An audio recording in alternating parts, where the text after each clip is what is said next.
Bismillahirrahmanirrahim. Assalamualaikum warahmatullahi wabarakatuh. Dengan saya Edi Mulyadi. Saudara sekalian, banyak pertanyaan, keluhan, curhat kepada saya, baik lewat WA maupun ketemu langsung dari sahabat, teman-teman dan sebagainya. Kalau saya misalnya habis selesai beri khutbah Jumat, kajian subuh atau kajian-kajian lain, duduk kita ngobrol dengan pengurus jamaah masjid, nanya, ini gimana ini? Kita sudah lama berjuang. Kita bikin aksi-aksi 411, 212 yang berjilid-jilid, ratusan ribu, jutaan manusia berkumpul. Kok kita masih begini-begini saja? Kok kita nggak menang juga?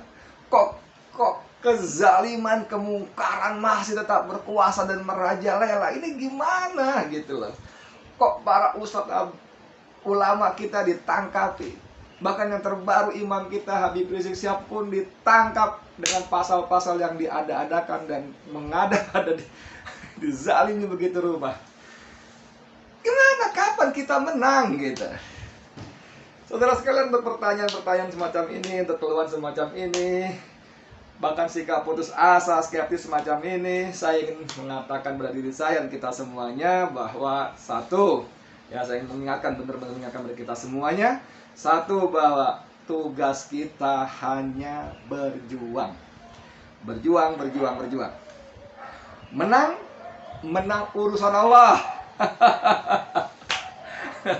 Menang itu hak prerogatif Allah. Kapan Allah mau berikan kemenangan, bagaimana caranya kemenangan akan diberikan, itu semuanya menjadi hak kewenangan Allah full 100%. Ya, gitu. Allah cuma perintahkan kita berjuang. Bukan Allah perintahkan kita untuk menang. No. Bukan. No. Allah perintahkan kita berjuang. Titik. Gitu saudara. Ya, dalam surat yang lain, dalam surat As-Saff misalnya, ayat yang terakhir 14 gitu. Ya ayyuhalladzina amanu kunu ansarullah. Wahai orang-orang beriman, jadilah kalian penolong-penolong agama Allah. Ya, dalam ayat lainnya banyak. Bagaimana caranya? Kita rapatkan barisan. Ya innallaha yuhibbul ladzina yuqatiluna fi sabilih. Sesungguhnya Allah mencintai orang-orang yang berjuang di jalan Allah soffan, dalam barisan yang teratur, solid, kokoh, rapi. Begitu solid, kokoh, rapinya, ka'annahum bunyanun marsus, bagikan bangunan yang tersusun kokoh, saling menguatkan, saling menunjang, saling membantu. Itu tugas kita. Itu dalam rangka mempersiapkan diri. Siapa diri kita? Allah menyukai itu. Allah menyukai itu. Kemudian selain itu, Allah perintahkan kita, tugas kita memantaskan diri. Memantaskan diri penting saudara, penting banget, karena tidak semua orang berhak dan bisa menjadi pejuang Allah, pengusung kebenaran. Tidak semua. Bayangkan, sejarah mencatat ada Namrud, raja yang zalim, dahsyat kekuasaannya. Tapi kalau Allah mau, dengan gampang sekali Allah akan hancurkan Namrud. Cuma sejarah mencatat pada kita bahwa Allah kirimkan Ibrahim alaihissalam untuk menghadapi kezaliman Namrud. Fir'aun, siapa yang tidak kenal? Raja yang kuat, hebat, teknologinya dahsyat, zalim luar biasa, ingkar kafirnya luar biasa, hingga dia berani mengatakan anna rabbakumul a'la, akulah Tuhanmu yang tinggi, fa'budni, sembahlah aku. Saudara, kalau Allah mau, gampang, Allah segera hancurkan Fir'aun. Tapi sejarah mencatat tidak begitu. Allah kirimkan Musa dan Harun alaihissalam untuk menghadapi kezaliman Fir'aun. Abu Jahal, Abu Lahab, dan semua pembesar Quraisy pada waktu itu juga dahsyat. Kalau Allah mau, gampang hancurkan. Tapi Allah kirimkan Nabi Muhammad SAW dan para sahabat yang mulia. Jadi setiap kezaliman, setiap kemungkaran, setiap kejahatan, itu Allah kirimkan orang-orang terbaiknya. Dan kita yang di belakang ini, tugas kita memantaskan diri untuk menjadi pengusung kebenaran. Dan memang kebenaran itu harus diusung, harus diperjuangkan terus tanpa berkesudahan sampai Allah memutuskan sampai di mana kita menang atau hancur karenanya. Allah mintakan kita terus berjuang. Qul ja'al haqq wa zahaqal batil innal batila kana zahuqa. Katakanlah bahwa kebenaran telah datang dan kebatilan hancur. Innal batila kana zahuqa. Kebatilan pasti akan hancur. Tapi saudara, kalau kita perhatikan ayat ini ada ja'a, ada datang, didatangkan.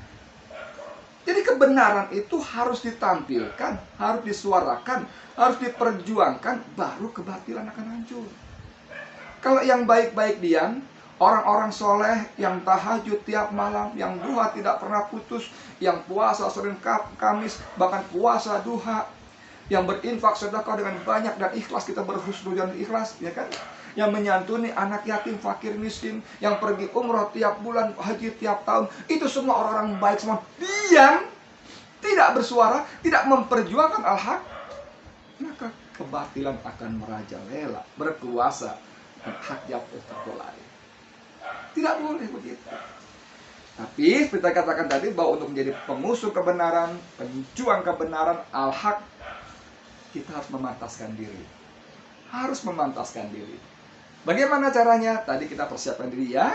Yang kedua, memantaskan diri. Ada dua hal penting dalam rangka memantaskan diri. Tadi, pertama adalah jauhi maksiat kepada Allah. Tinggalkan dosa-dosa, apalagi dosa-dosa besar, tinggalkan, jauhi. Yang kedua, perbaiki, tingkatkan iman dan amal soleh kita, ibadah kita. Dua itu adalah wujud konkret upaya sungguh-sungguh kita memantaskan diri supaya Allah pilih kita, supaya kita masuk dalam radar Allah, si A, si B, si C, kalian layak menjadi pejuang-pejuang kebenaran. B, D, E, F, G, H, I, J, K, L, oh kalian nggak layak, kalian omong doang, kualitas kalian tidak memenuhi syarat, kan begitu. Jadi saudara sekalian, ditangkapnya Habib Rizik, penjaranya Habib Rizik tidak semestinya membuat kita lemah, loyo, putus asa, bahkan mungkin berbalik ke belakang, gua nggak mau ikut lagi, percuma. No, nauzubillah, tidak. Seharusnya kita makin semangat. Apalagi pidato beliau, ceramah beliau berkali-kali bilang, kalau saya ditangkap, bahkan kalau saya dibunuh, perjuangan harus tetap dilanjutkan, bahkan harus lebih hebat lagi. Dahsyat sekali imam besar kita ini, dahsyat. Ayo semuanya saudara, kita persiapkan diri, kita pantaskan diri kita menjadi pengusung dan pembela kebenaran. Semoga Allah melindungi, semoga Allah meridhoi perjuangan kita, dan Allah jaga niat kita. Niat kita tetap lurus, istiqomah, ikhlas, tidak menyimpang, tidak berharap supaya disebut jagoan, pemberani, pahlawan, tidak berharap nanti kalau menang dapat jabatan, posisi ini itu, dapat bisnis ini itu. No. Buang semua jauh-jauh niat tadi, luruskan niat kita. Di ilahi kalimatillah, mengharap ridha Allah. Terus berjuang, semangat. Allahu Akbar, Allahu Akbar, Allahu Akbar. Saya Edi Mauladi. Assalamualaikum warahmatullahi wabarakatuh.